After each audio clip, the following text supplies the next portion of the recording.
Meseches Nedarim Daf Yudches contains one Mishnah. First half of the daf is discussing a neder being chal on top of a neder, and the machlokes about that and a proof to one of the sides, and then we'll talk about shvua being chal on top of a shvua, and in what situations does that work. Then we'll get to the Mishnah, which discusses a stam neder, a neder which is made unclear exactly what it's forbidding, and what the halachos are in that case. So Gemara is discussing a machlokes between Rav Huna and Shmuel. What is the situation in which a neder is chal on top of another neder? We're talking about a nazirus. According to Shmuel, it can be chal in all situations, even if they are exactly the same. None of them is extending past the other. Still, you have to do one, and then you got to do the other. According to Rav Huna, it can only be if the second one extends past the first one. It continues at least a day later. Then it could be chal on top of the first one. Otherwise, it's just the same thing, and they're not chal twice. So the Gemara wants to bring a proof against Rav Huna's position. Gemara brings a brisa that says, how do we know? What is the source that a nazirus can be chal on top of another neder nazirus? The brisa brings a pasuk to prove that. The fact that it brings a pasuk, that's going to be the source of our raya. What's the pasuk? It says nazir lehazir. So you could have a nazirus on top of a nazirus. Now, says the Gemara, it should have been a kavachomer that it does not work, because you cannot do a shavua on top of another shvua, and shvua is stricter than nedarim. It's stricter than nazirus. So if a shvua can't work on top of another shvua, even though it's stricter, the nazirus should not work on top of another nazirus, even though it is not as strict as shvua, yet it does anyway, and that's what you learn out of the psukim here. Now the Gemara says, what case are we talking about? If we're talking about that the second nazirus extends past the first one, so of course it's chal. Why shouldn't it be chal? It's a different nazirus. It's not included in the first one to add something extra. You don't need a pasuk for that. It's logic. Obviously, then that's not what we're talking about. We're talking about the lineup exactly, and yet we wrote a pasuk that the second nazirus is chal. So you see, Shmuel's correct. Even if they line up exactly and there's no overlap, the second nazirus is chal directly on top of the first one. So Gemara says, no, we could be talking about a different situation. We're talking about where you made two nazirus in one shot. You said hareini mekabel two nazirus. In that situation, nothing's being chal on top of anything else. There is no logic that they should both be chal, and for that you need the pasuk to tell me that they both are chal. Now, says the Gemara, what did it mean in the brisa when it said that the shvua is stricter than a neder? In what way is shvua stricter than a neder? Because a shvua could be chal even on something that's not a physical object. It could be chal on just an action. Okay, but similarly, neder is stronger than shvua in some way, because neder could be chal on a mitzvah, while shvua can only be chal on a davar shebershus. So they each have one way that they're stronger. So what does the brisa mean? Why should I assume that shvua is always stronger than a neder? So the Gemara explains, no, when we say it's stronger, it's because the Torah says lo yinake. It says about a shvua, he won't be cleansed. There's a special stringency to that. Right now the Gemara refers back to our last Mishnah, where we had seen that a shvua is chal on top of another shvua, and over there what it said was shvua shelo ochel, shvua shelo ochel, and if somebody says twice shvua that I'm not going to eat, and then he goes ahead and eats, he's only chayav one carbon, because the second shvua was not chal on top of the first one. Says the Gemara, it does not say they are only one shvua. Rava says, it does not say they are only one shvua. It says he is only chayav once. That shows that the second one exists, it just has no practical difference. If, however, he would be mafish carbon, and then he would be matir neder on the first shvua, that one would be canceled, and the second one would be chal immediately, because it is there waiting in the wings to be chal as soon as there's space for it to be chal. Whereas the second version of this exact discussion, where the Gemara first brings the conclusion and then it brings the proof.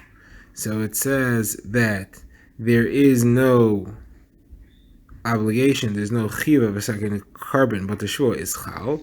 What's the nafkamina? Versus nafkamina is that it's like Rava, who says that if he's shoel, if he's matir the first shvua, he's still chal the second shvua right after that. Says we can bring a proof to this halacha. The brisa that says somebody takes two vows of nazirus, and he finishes the first one as mafish carbon, and then he's matir neder. So the first one is canceled. The second one uses the 30 days that he did to fulfill the second one. So you see, the second one is chal. There is a validity to the second one if the first one is canceled. Same halacha. Versus no, that's not necessarily referring to our case where you did one on top of the other. It could just be referring to where you made two Nazirusin in one shot, and therefore there's no proof that in our case you really have both existing. Could be that the second one has no chalos at all.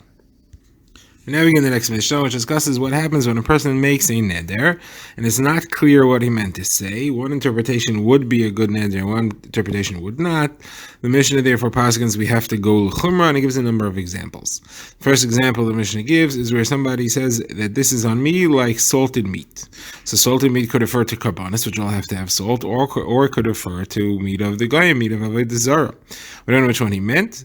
So we have to go l'chumra. If, however, he explains himself and says what he means, when we ask him, or he says right afterwards that I meant either one, then we trust his explanation, even if he goes leniently and says that I was referring to avodas kachavim. Now there, if he made the neder, if he meant karbanos, that is a davar hanodur, something which becomes forbidden by a vow, and you can make a neder by linking something to that.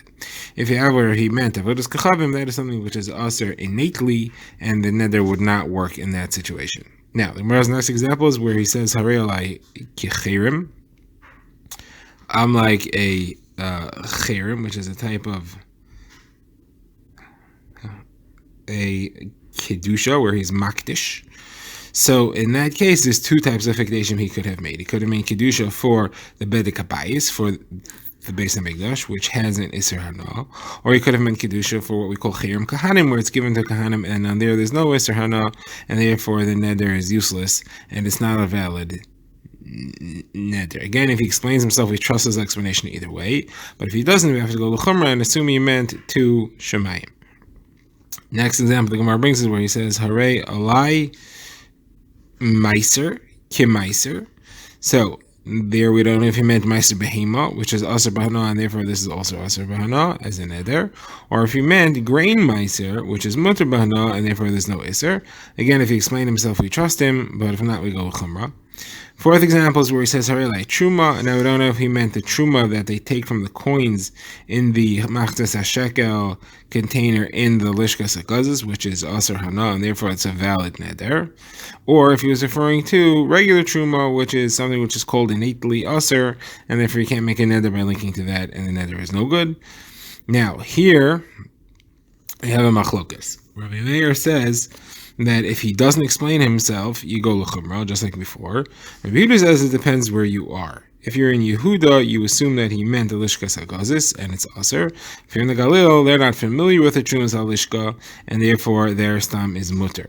Now, the Mishnah also mentions the same thing applies to a chirim. According to Rabbi Yehuda's opinion, in Yehuda it's mutter, and in the Galil it's aser, because people in the Galil are not familiar with charmei kohanim. They must have meant chirim to the Beis Hamikdash.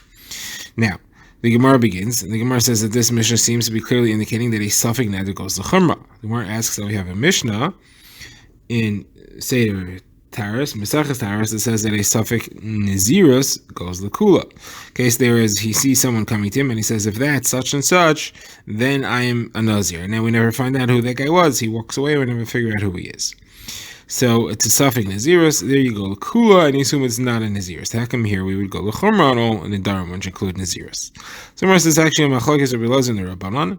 I have a brisa that shows a machlokes Rabbi Elazar Rabbanan whether a personal kedusha works in a case of suffix. The case over there is where somebody is makdish all his animals, his behemoths, his domestic animals, and his chayos, his wild animals. And we also have a koi. Koi is an animal which we don't know which one it is, domestic or wild. But since he's makdish both, so his hektish includes the koi. But Rabbi Eliezer says it doesn't work anyway, because you're not makdish anything misafek. So each statement of hektish didn't apply to the koi, because it wasn't misafek, and therefore you're not makdish it. Now, the Chum disagree and say is makdish it. Now, the Gemara wants to extend that machlokes. Probably also exists here where he's makdish, as it were, himself, and making himself a nazir. It's a case of suffix. So according to Rabbi Eliezer, you would say you're not makdish yourself misafek. And the one who says he could be makdish your animal misafek would say that he could be makdish himself misafek.